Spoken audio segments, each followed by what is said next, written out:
Hey there friends, in this video I'm going to be showing you how to connect your Gmail to Claude. So connecting your Gmail to Claude is just a really nice thing to do because you can ask Claude, or you can treat Claude rather, as sort of your personal assistant. You're going to be able to type prompts that say, can you summarize all the emails I've received for the past week, etc. And it just opens up a whole new world of possibilities. So to get started, open up and sign into Claude. I've already got it open here. And you're going to want to go to the Customize tab.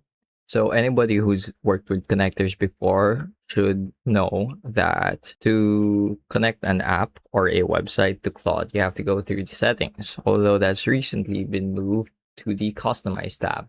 You can find that on the left-hand side of your screen. It's usually the bottommost icon.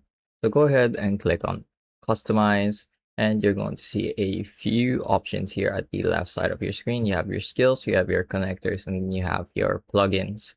So we're mostly interested in the connectors for now. So go ahead and click on that, and you should be able to see already a few options that come up here. So here's Gmail. It says you're not connected to Gmail yet. I'm going to go ahead and click on connect, and it should ask you to sign into your Google account real quick.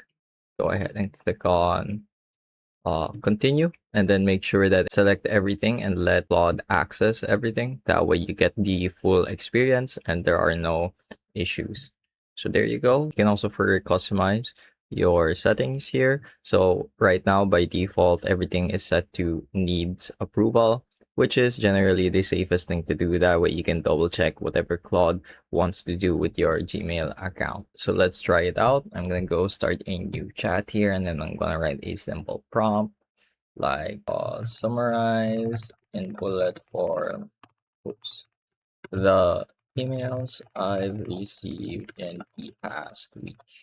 So here we go. Claude is starting to think, and it's starting to write out its response. As you can see, it searches the email threads pretty much live. So a little embarrassing, but these are my emails, mostly just food deliveries.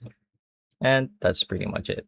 Of course, you can also use this with your work email. That way you're perfectly updated with your work meetings. And another thing you can do is even write a prompt that combines two connectors at the same time. So let's say, for example, you also have your Notion connector set up.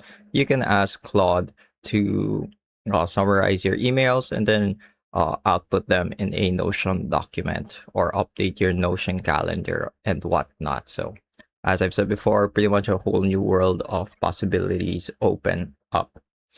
That's pretty much it for this video though. I hope I was able to teach you something new and something useful. And as always, thank you for watching.